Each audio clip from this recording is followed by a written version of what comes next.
Actually சுராஜோட interview நாங்களாம் audience. Mimicry. அதுக்கப்புறம் okay இனி என்ன செய்யும், அதுக்கு கொஞ்ச நாளுக்கு அப்புறம் கை உடஞ்சி ஆக்சிடென்ட்ல கை போச்சு. அப்போ இனி என்ன பண்ணுவோம், ஆக்டிங் எல்லாம் போச்சு, இனி வாழ்க்கையில் இனி என்ன ஆயிடும். அப்போ சாரோட இன்டர்வியூ எல்லாம் பார்த்தேன். அதுல அது டாக்டர் அது நடக்க முடியாதுன்னு சொல்றது, அது அவரோட பேஷன்னால அவர் எங்கேயோ ஆக்டர் லெவலில் எங்கேயோ போயிட்டார். அப்போ அது எனக்கு ஒரு பெரிய இன்ஸ்பிரேஷன் தான். அதுக்கப்புறம் லொக்கேஷனில் அது வேற ஆள் தான். ஆக்டிங்கில் நம்மளை நெட்டி பார்க்க நிற்கும்போது லொக்கேஷனில் வந்து எல்லா விஷயம் ஒரு சிங்கிள் டே சாரி நைட்டு தான் ஷூட்டு. நைட்டு ஒரு 6:30 ஆகும்போது சார் வரும். 7 o'clock கேரவான் இறங்கி കഴിഞ്ഞാൽ പിന്നെ திரும்பி இல்லை, திரும்பி லாஸ்ட்டு எல்லாரும் முடிச்சதுக்கப்புறம் சார் போகும். அப்போ அப்படி இறங்கி வரும். சாதாரணமாக சினிமையில் ஒரு ஹீரோ வரும்போது எல்லாரும் கூடுதல் கிட்ட வராருல, அவர் கொஞ்சம் ரெஸ்பெக்டாக பின்னாடியா கொஞ்சம் தள்ளி நிற்பார். பட் நான் எங்கேயும் பார்த்தது இல்லை, சார் வரும்போது தேனீச்சு கூடலையே அந்த மாதிரி எல்லாரும் சாருக்கிட்ட வருன்னா இது என்னடா இது வர அவர்கிட்ட ஒவ்வொரு பேர் எடுத்து பேசும். அது எனக்கு புதுசு.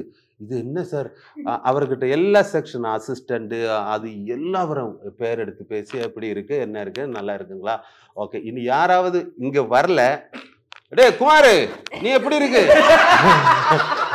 அப்ப அவரு ஆமா சரி சார் சரி நேற்று எல்லாம் சொன்ன எல்லாம் கரெக்டு தானே, எல்லாமே கரெக்ட் சார், எல்லாம் கரெக்ட் அப்படி எல்லாம் நின்று எல்லாரையும் ஹெல்ப் பண்ணுவாரு. இவரோட இது வந்து இந்த மேக்கப் மேம் வந்து பாம்பே, எனக்கு வந்து Vikram sir.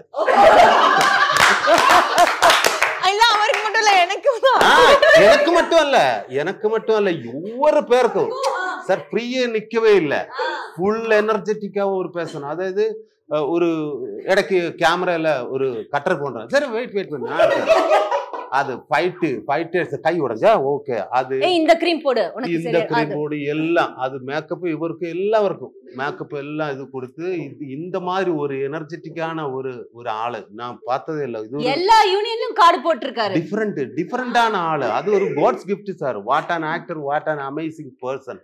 Love you sir. உங்க கூட ஒர்க் பண்ணது எனக்கே தெரியாது, அது ரொம்ப சந்தோஷம்.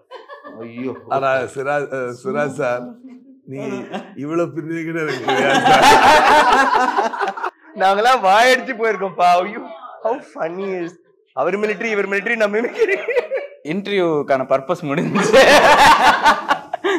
இல்ல நான் திரும்ப வருவேன் உங்ககிட்ட, பர்பஸ் முடியல. சார் வந்து எனக்கு பிக் ஃபேன்.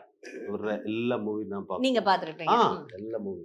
அப்போ இந்த ஆளை நேரிட்டு பார்க்கணும். அப்போ நம்ம பக்கம் வீட்டுல பையன் மாதிரி எல்லாம் சொல்லும், இந்த படத்துல போரு அவரு பக்கத்து வீட்டு பையன்மார்கிட்ட போய் என்ன சார் சொல்லும், இல்ல ஃப்ரெண்டு தான், நெய்பர்ஸ். அப்போ அவரு டேய் விக்ரம் சாரோட படம் இருக்குடா, விக்ரம் சார்